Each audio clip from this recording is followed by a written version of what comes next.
It wasn't me. I sent the email, my staff might have read it, and they just didn't debrief me. I didn't find out about it until it was too late. I had nothing to do with it. It wasn't my fault. I apologize. I'm so sorry. Next time, I'll try harder. Anybody heard about living below the line? People who make excuses, people who have even legitimate reasons, but blame others, point the finger. Those people, been there, done that, got the t-shirt, are living below the line. Taking responsibility, taking ownership, saying it was my fault, let me look into it, I'll get back to you by this afternoon with a resolution, is living and acting above the line.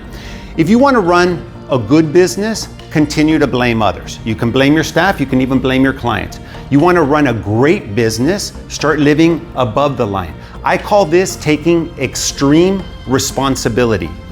Sounds fairly easy, except when you start doing it and you realize that everything is your fault. If you're the manager or the business owner, everything that happens in your business is your fault. Even if you have a good reason, it's still your fault. You have to take extreme responsibility, ownership. At the end of the day, it's uncomfortable. I'll tell you because I've been there. It's much easier to blame others. You can sleep better at night. It wasn't my fault. I had nothing to do with it. It was her fault. It was his fault. They didn't do it. I told them to do it. I sent an email. The client just didn't respond. What happens though? You send the email, the client didn't see it, went to the Spurs game, forgot about it, you didn't follow up. Whose fault is that?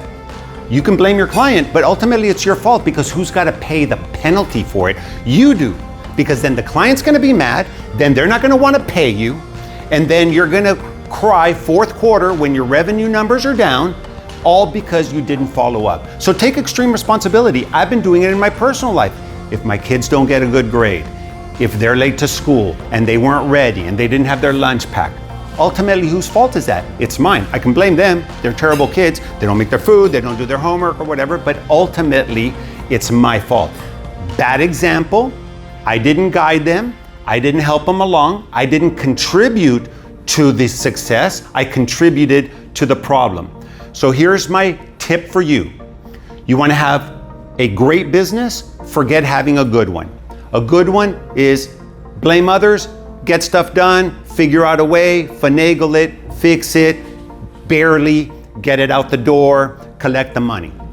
A great one, take extreme responsibility, give it to the client for free, give them another week for free, give them another product for free until they become fans of your businesses, not just customers. So you want to have a great business, take ownership. The buck stops here.